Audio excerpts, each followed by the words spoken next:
Um dos grandes motivos que mais aborrecem os hoteleiros é em relação ao cancelamento. Eu concordo plenamente, né, de que um cancelamento tira a paciência de qualquer um. Muitas vezes a gente se programa, né, a gente já deixa o quarto reservado e aí em cima da hora acontece do hóspede cancelar, você não conseguir repor esse quarto, né, vender para uma outra pessoa e termina você aferindo esse prejuízo. E aí o que acontece? Existem duas situações que estão no nosso controle, que é o que a gente tem que se preocupar. Não adianta a gente estar se preocupando com situações que a gente não tem um mínimo controle. Como, por exemplo, a Avianca, a companhia aérea Avianca, ela decretou falência.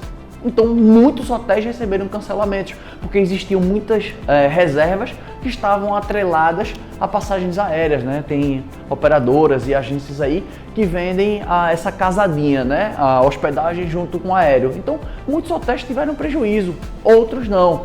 Aconteceu também aquele vazamento de óleo na costa do Nordeste. Pô, o que o hoteleiro tem para fazer contra isso?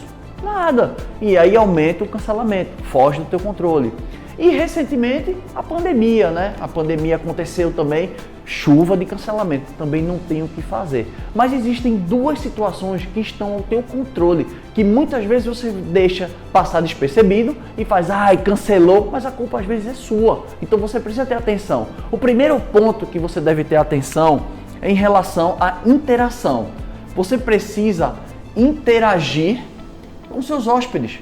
Ou seja, todas as vezes que eles mandam mensagem, seja por WhatsApp, seja pelo sistema, né, pela plataforma desses grandes portais de reservas, seja por e-mail, você precisa interagir com ele. Tem pessoas que não são tão práticas de chegar a fazer a reserva sem precisar contato com ninguém. Não, tem gente que gosta de perguntar, tem gente que gosta de pedir favor, tem gente que gosta de pedir uma exceção. Sempre tem. Então, quanto mais rápido você interagir com esse hóspede, quanto mais ele se sentir, vamos dizer, bem cuidado, digamos assim, né, que ele esteja tendo os cuidados necessários, né, que ele acha que precisa, as chances de ele cancelar serão menores. O segundo ponto que você precisa ter atenção é em relação à tarifa crescente.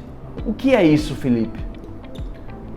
Esse aqui eu acho que é um dos principais motivos. Acho não, os dois são relativamente importantes, mas esse aqui é um dos que eu vejo com mais frequência.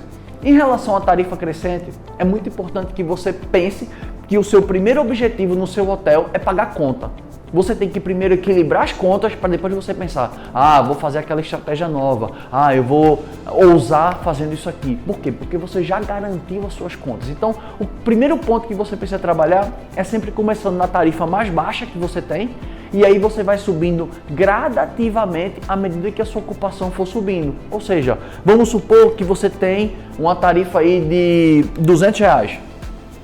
E aí você precisa vender aproximadamente, sei lá, 100 reservas para poder pagar as contas. Então, 100 reservas aqui vai dar R$20 mil. Então, R$20 mil eu já paguei os custos do meu hotel.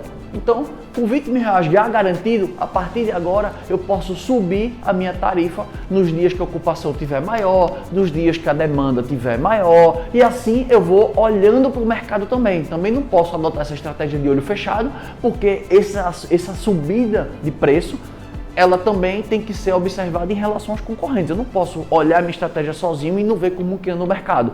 Então, se você faz isso aqui, 200, cresceu, agora a ocupação aqui estava em torno de 30% a 40%, digamos assim. Pronto, a partir de agora eu já vou cobrar 220, e aí depois que a ocupação sobe, eu vou para 240, e a ocupação sobe, eu vou para 250, até o momento que você sentir que está subindo e as vendas pararam. Então, é muito importante que você trabalhe isso aqui. Por quê? Quando você não faz uma estratégia tarifária crescente, você tende a fazer uma estratégia tarifária decrescente. O que é isso? Quando você precifica o seu quarto num preço muito elevado, e geralmente o pensamento desse preço elevado é o seguinte: eu não vou desvalorizar o meu quarto, não vou vender barato, o meu preço é esse, quem quiser comprar que compre. E aí o tempo vai passando, né? A ocupação não vai subindo, e aí você faz, putz, esse preço eu não estou conseguindo vender, baixa o preço.